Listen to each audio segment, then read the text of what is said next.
You are Locked On Ole Miss, your daily podcast on the Ole Miss Rebels. Part of the Locked On Podcast Network, your team every day. Thanks for making the Locked On Ole Miss podcast your first listen every day. We're free and available wherever you get your podcast, including YouTube. We're part of the Locked On Podcast Network, your team every single day. Hello, I'm Steven Willis from the Locked On Ole Miss podcast. He is David Eckert from the Clarion Ledger. And David, it is finally here. I talked to you before Ole Miss played Penn State, and pretty much ever since that Penn State game, Ole Miss fans have been trying to will this game to get here. It is finally going to be played this Saturday. I almost guarantee there's going to be football played this Saturday. So what do you think that means for the Ole Miss fan base, the Ole Miss football team, just a 30,000-foot view of this game? Yeah, it feels a little bit like a ribbon cutting ceremony, because there's so much excitement for what this team can be this year. I don't know. Listen, it's very welcome to me because I'm at the point where I'm just tired of talking about what might be, respectfully, if I have to hear another player talk about how close this team is, I'm gonna commit some bodily harm here. Like I just, I'm ready to watch some football. So, but yeah, no, it's going to be fun. I don't know how competitive it's going to be, but and really, to be honest, I don't know how much of an indication of what this team is going to be that we can really get from this game.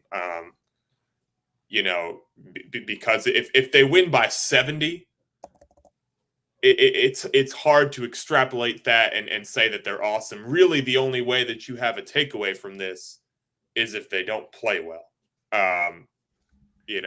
But I don't think you can take results other than the W. That's the only thing you can take from it. But I do think you can, when you're looking at whether or not Ole Miss can do things further down the road, if there are red flags, there's ways that you can check that out. For instance, if a running back goes 7 carries for 59 yards, how did that 59 yards happen?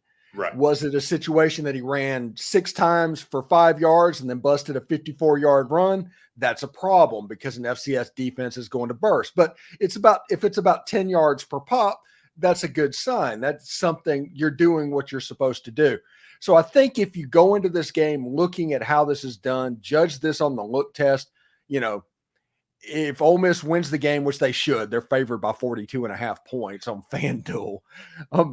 It's going to be fine. Move on to the next game. But I do think it's imperative for Ole Miss to at least not have red flags after this first game, especially after their kinder, gentler fall camp. Yeah, I would agree with that. And look, fans are reactionary. Mm-hmm. So if fans don't see what they're expecting to see about this team, and we've been telling them how awesome that it is, there might be some grumbling. So I do think anytime you make a first impression, it's important to have it be a good one. So, and that goes for the players too, right? Like, it doesn't do them any good confidence-wise to beat Furman by 14 in a dogfight that's, you're chewing your nails to the fourth quarter, right? So it's not a big game, but it's still an important game for many reasons. I think ideally, if Lane Kiffin will never admit to this because he would just never admit to wanting a blow and all this stuff like that against an FCS opponent. But Ole Miss probably wants to run the ball. They talked about running the football. They just want to impose their will, get up by 30 points, get the starters out of the game, and then let the backups determine whether or not it's going to be a blowout. Yeah. That's the recipe. I think a pretty standard recipe for most of these games, right? Get these guys off their feet, minimize wear and tear. And look, you can probably extrapolate that out and say, they'd love to do that for the next 3 weeks. Maybe not Wake Forest, but probably the 2 home games against G5 schools for sure.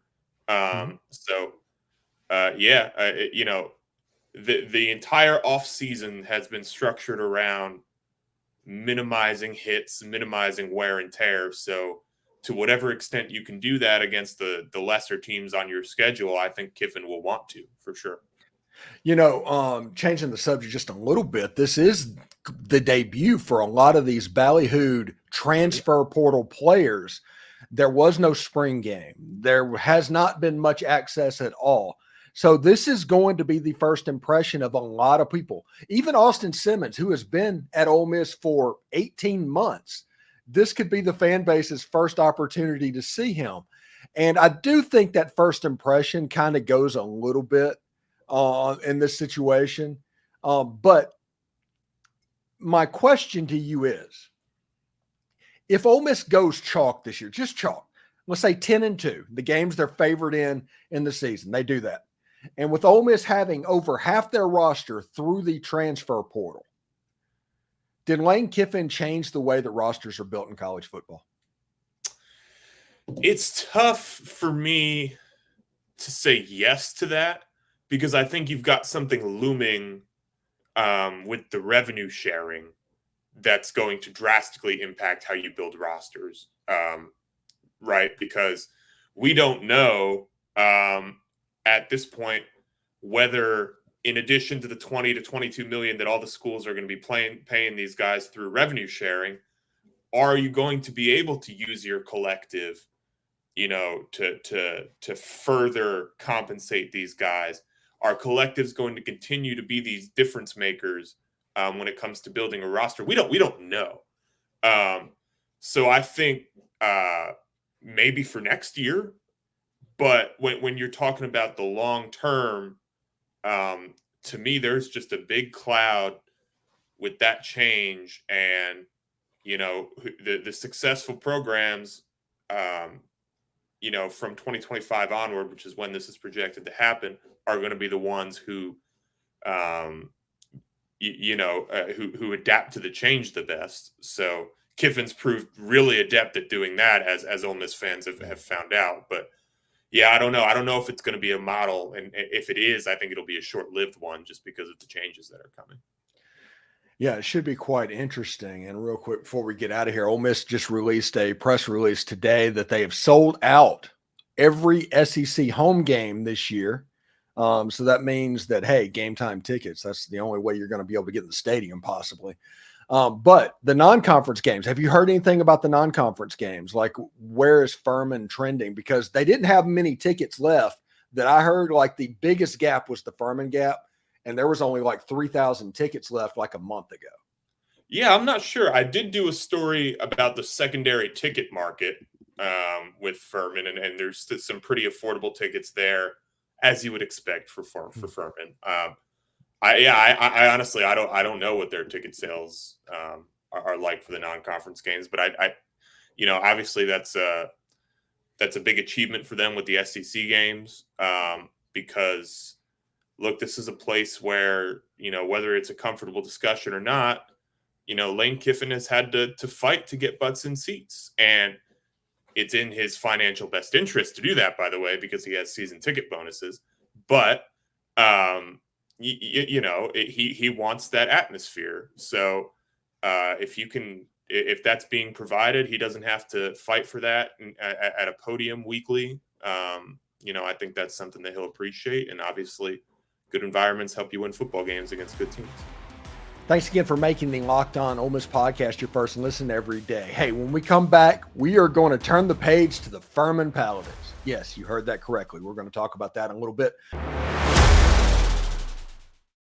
But first, I do want to let you know that Game Time is your place to get Ole Miss tickets. With killer last-minute deals, all-in prices, views from your seat, and the lowest price guarantee, Game Time takes the guesswork out of buying Ole Miss tickets. There's not a bad seat in Vaught Hemingway Stadium. We all know that. But Game Time makes it to where you can see what the view is from every single seat in the stadium. They have the lowest price guarantee, event cancellation protection, job loss protection. They just take the guesswork out of buying Ole Miss tickets. And with this being the most anticipated season in Ole Miss football history, I might be able to help you out with tickets as well. So download the Game Time app, create an account, and use code LOCKEDONCollege for $20 off your first purchase. Terms apply. Again, create an account and redeem code LOCKEDONCOLLEGE for $20 off. Download Game Time today. Last minute tickets, lowest price guaranteed. Listen, grab a 5-hour energy shot and you can stay alert to watch all your favorite games this Saturday. Or on Sunday, if you stayed up late to see that intense overtime game, you can take a 5-hour energy shot in the morning so you can kind of start your day. 5-hour energy is the brand hardworking people like you have trusted for over 20 years to give them the alert, energized feeling they need to get through a busy, hectic day. You always know where to find 5-hour energy shots, right? Right at the cash register at nearly every convenience drug and grocery store nationwide. Stock up on money-saving multi-packs to make up you never run out of these delicious, energizing 5-hour energy shots.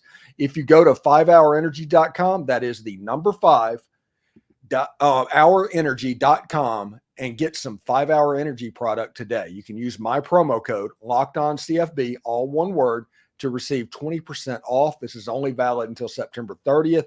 And it's only on one order and cannot be used with other promotions. The code is not good on a subscription orders. Go to 5hourenergy.com today.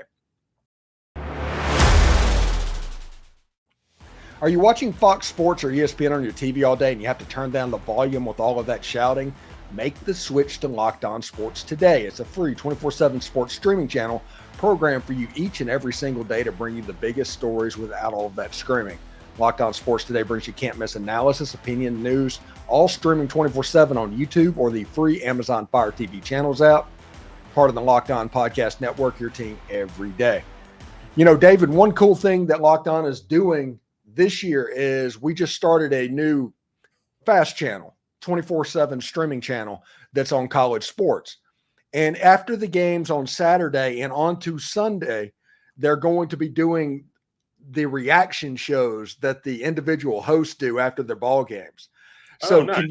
can you imagine if they broadcasted the reaction show from the Florida State Seminoles after that game in week 0? This thing has a chance to be gold, man. Yeah. Oh yeah. I might have to go watch those, honestly. I did not get my fill, you know, I was on the message boards. I was reading the takes, you know, but yeah, more is always welcome when it comes to people just losing their minds. So yes, it's gotten to the point where I'm getting ready to start year 3 at Locked On, and I've changed the reaction show. It started out with Postcast, you know, just because that's a name that it's a postcast, but now I just go with instant overreaction. Oh yeah. Yeah. People love to overreact. Love it. Yeah. So we got our pregame show and our postgame show live streaming, and we're going to be doing a roundtable show on Sunday live streaming. That'll be the more reserved reaction of what's going on. So, yeah, I'm going to milk this pretty well. Anyway, what are your thoughts on the Furman Paladins? Give me a breakdown. My thoughts are that the Paladin is a middle-aged knight. Middle-ages knight. Yes, not middle-aged. His hair is not. Their hair might be graying, Steven. I don't know. But who is very chivalrous, and is associated with the French monarch Charlemagne. So, yeah. As far as the football team, Steven, I'm doing my study on Thursday. However, you know, just listening to the Ole Miss guys talk about him, something that was interesting that Trey Harris said is they feel like there's a little bit of an experience defensively for them to exploit. So obviously that's something worth noting on.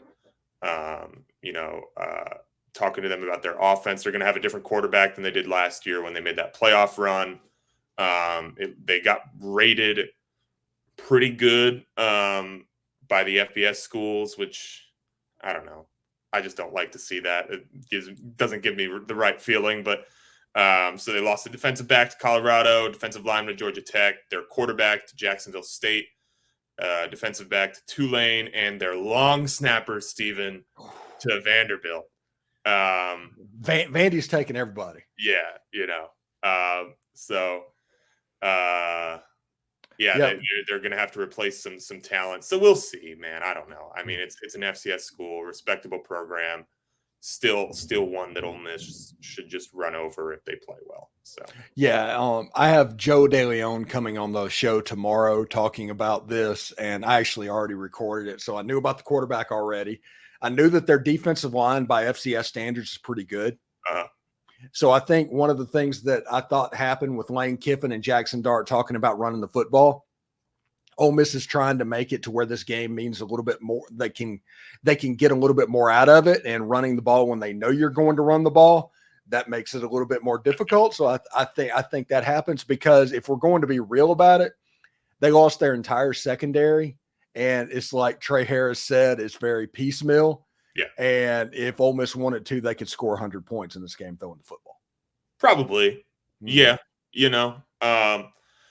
But yeah, I'm looking at the all-conference team from 2023. It looks like they had a second-team kicker. So we might see some good kicking. Keep your eye out for Ian Williams. But yeah, you mentioned Luke Clark, defensive end, is a guy to watch out for. But yeah, I mean, from what Ole Miss is saying about them, they're using the kind of like standard stuff that you say about a team that you're way better than, like really well coached, very disciplined, the type of compliments that don't actually mean anything because they don't mean it. But yeah, it's fodder. It's FCS fodder. That's just what it is. So. I just honestly feel bad for Michael Borky. That's true. I genuinely feel bad for Borky. Yeah, I saw he was on Twitter. Someone had posted like a tweet inviting people to share how they're hating the Paladins this week. And Borky was in the mentions saying, "I'm so upset reading all of this." Yeah. And you know what? I respect Borky and his dad and all that for being a Furman fan, especially in a state with Clemson and South Carolina, which is not a very big state. All the respect in the world of being a Furman fan. 100%. Yeah. Uh-huh. Look, that's awesome. Genuinely. Like, I don't know. I grew up, I never rooted for just like the best team that I had access to. That's never how I consumed sports. So I always think it's, you should support the team that's close to you and, that you have a connection to instead of just saying, hey, Clemson just won a natty. I'm going to go buy some Clemson gear. I think that sucks personally. So, well, listen, back in the 80s, I was a Saints fan. In the Bags. Right. So when in 2009, I think it was when the Saints won the Super Bowl and everybody became Saints fans, I was beyond annoyed because I remember when Kenny Stabler was the quarterback of the Saints. Yeah. You earned it, right? Mm-hmm. I used to sit down with my dad and watch like the 73 win New York Mets play 150 times a season, So that was my introduction to sports, and I'm still waiting for the payoff on that one. But so I feel with people who grew up rooting for teams that aren't any good, I guess is what I'm trying to say. Can you imagine what White Sox fans are going through right now? Oh my God. Yeah. I mean 31 and 100. Yeah. And they couldn't even trade their trade chip, the Crochet, the really good arm. Yeah. They couldn't even trade him because he said he wanted an extension to pitch the postseason. So it's like you can't even do being a bad baseball team right. I do appreciate it. My Tigers are 500 right now. 500 ball at the end of August. Oh yeah. That's for a Tigers fan, that's a good place to be right now. Yep. Yeah, they're playing really well right now too. Yeah. Yeah, all the young guys, they got something going on. Anyway, before I let you go, what do you think is a successful weekend for Ole Miss this weekend? Nobody getting hurt. Very simple. don't get hurt.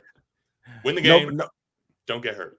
Yeah, nobody gets hurt, and I would say the starters get out of the game at some point in time in the beginning of the fourth quarter. I'm not even going to say in the third quarter, but just by the beginning of the fourth quarter, you kind of get the starters out just to get that wear and tear off the body. Yep, totally with you.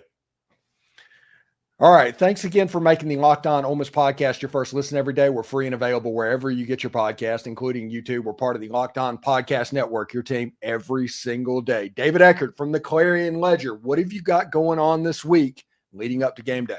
Yeah. So we're going to drop some predictions. As always, I've got a big, I've been working for a long time on a Caden pre-scoring feature that I'm doing. So that should drop at some point this week. And, standard, football stuff, right? Preview, all that good stuff. So, it's football season. So the grind is underway. David Eckert 98 on Twitter or X or whatever you want to call it. Check him out there. Follow him. It's excellent stuff for all the latest Ole Miss news. He's worth the follow, and basically just sports takes as a whole. Appreciate you, Steven. Subjecting the people to my bad takes is interesting, but I appreciate it as always. All right, David. I appreciate it, bud, and we'll talk to you later. Sounds good. We'll see you.